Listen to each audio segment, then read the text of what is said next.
There are moments in life when everything you've leaned on begins to tremble. The job is gone, the family is splintered, the dreams feel delayed or dead. And you look around at the world in chaos, wars breaking out, morality breaking down, fear rising up, and you wonder, where is God in all of this? Why does everything feel like it's falling apart? But listen closely. Sometimes the shaking isn't the sign of the end. It's the sound of something greater beginning. When Jesus spoke to his disciples in Matthew 24, he wasn't trying to frighten them. He wasn't giving a doomsday message. He was handing them a roadmap of hope. Not so they would run and hide, but so they would rise and stand. And today, so will you. Jesus says, "Do you see all these things?" he asked. "Truly I tell you, not one stone here will be left on another." Now, Jesus begins with this shocking statement. The temple, Israel's most sacred and untouchable place, would be destroyed.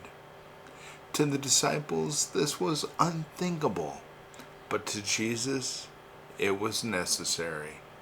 Why? Because God is not found in the structures of man.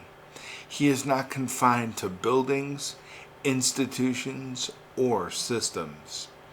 When the things we thought would never fall begin to crumble, it's not a sign that God has abandoned us.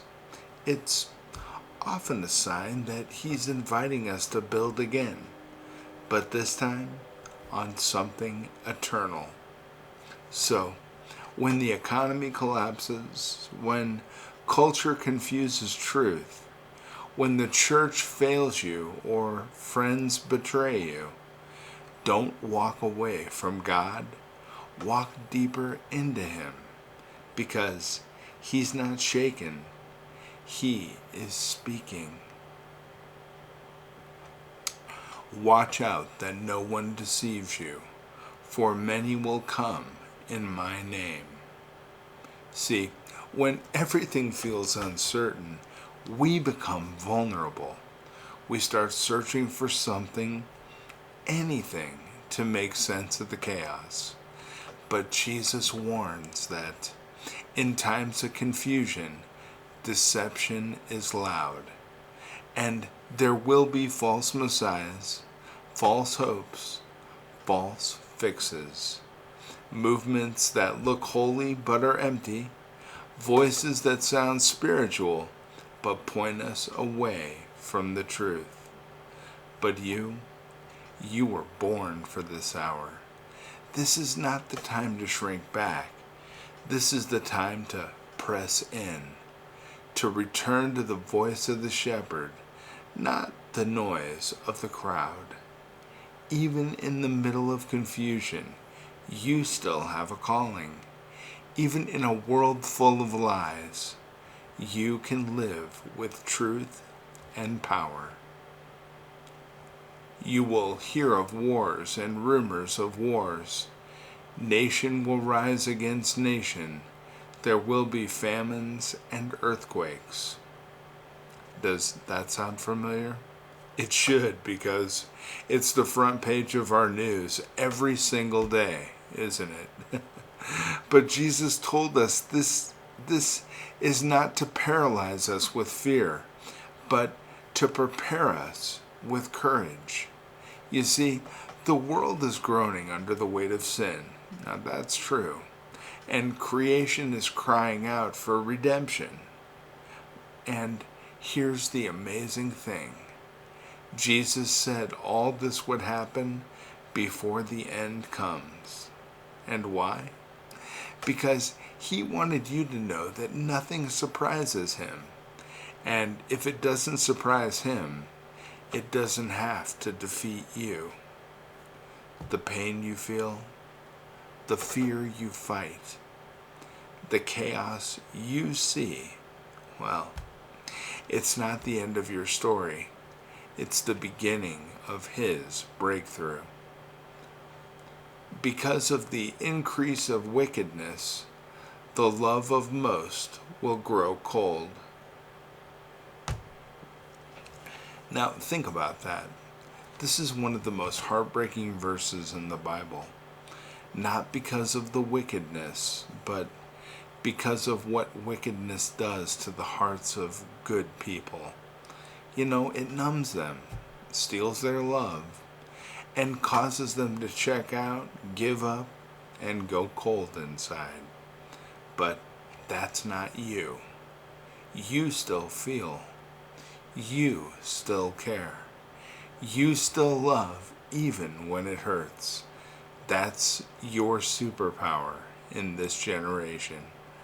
In a world growing colder, you love harder. In a world growing darker, you shine brighter. And God is not asking you to be perfect. He's asking you to endure, to stay tender when the world grows tough, to keep believing when everyone else walks away. But the one who endures to the end will be saved. You see, you don't need to be flawless. You just need to be faithful. And this gospel of the kingdom will be preached in the whole world as a testimony to all nations. See, this isn't the end of hope. It's the beginning of a harvest. And God isn't backing off the mission. He's doubling down.